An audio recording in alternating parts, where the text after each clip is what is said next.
अस्सलाम वालेकुम। डॉक्टर आलिम शेख फ्रॉम बालगंज आयुर्वेद। 27 साल के हैं, एल्बो डिसलोकेशन हो गया है और ऑलरेडी ऑर्थो के अंदर ये जाके आए हुए हैं लेट नाइट में।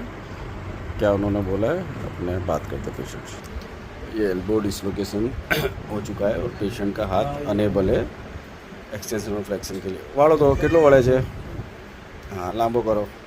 શું કીધું તું સિવિલમાં અત્યારે ગયા હતા તો ડૉક્ટરે શું કીધું ત્યાં? સિવિલમાં નહીં ગયા તો વાડીલાલમાં તો શું કીધું ત્યાં ડૉક્ટરે? ફોટો પાડે તો પેલા સાહેબે એવું કીધું કે ડૉક્ટર નથી, બરોબર। તમે ખાલી ફોટો પડાવી દો, પછી કે ટ્રીટમેન્ટ જોઈ લે આપણે। બરોબર। ફોટો પડાવી દો, વાંધો નહીં, ફોટો પડાવે। બરોબર। પછી એમને હું કીધું સામે જાઓ, નવું નહીં ખુલ્યું, હા, એસીટી, હા, એમાં એક ઇન્જેક્શન આપ્યું અમને, બરોબર। અને પછી એમ કે અમે આ કરીએ 15 દબાઈ જાય, પેલું દબાઈ જાય, આ બધું એવું બધું અમને સમજ ના પડે, બરોબર। બધું મને નથી કરવું। ઓકે, તમે ખેંચતાણ કરી લીધી, બેસાડવાનો પ્રયત્ન કર્યો એમણે? ડૉક્ટરે ત્યાં બેસાડવાનો પ્રયત્ન કર્યો? કર્યો હતો, હા, પણ એ કે દુખે ને એટલે ઇન્જેક્શન આપી દે, પછી ઇન્જેક્શન આપ્યું ને પછી બેહાડો જતા હતા, હું લઈને આવી ગયો। ओके, એવું चलो। નથી કરવા। देखो ये सिंगल क्लिक में पेशेंट का एल्बो डिस्प्लेस था, उसको सेटअप कर दिया। ये बिफोर का था, बराबर। करो तो बेन, हाँ, मोड़ो उसको, हाँ, लंबा करो, लंबा करो, हाँ। अब दर्द कैसा है बेन? अच्छा है। दर्द चला गया ना आपको? कितनी सेकंड में चला गया? 5 सेकंड में हो गया ना?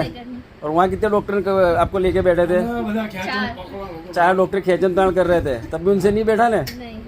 और क्या बोल रहे थे कि अभी नहीं बैठेगा तो ऑपरेशन करना पड़ेगा, क्या बोला था उन्होंने? કરવું પડશે, ओके, बिना ऑपरेशन से हो गया ना? બેહોશ કરવા પડશે। बेहोश करके करना पड़ेगा। ओके, चलो।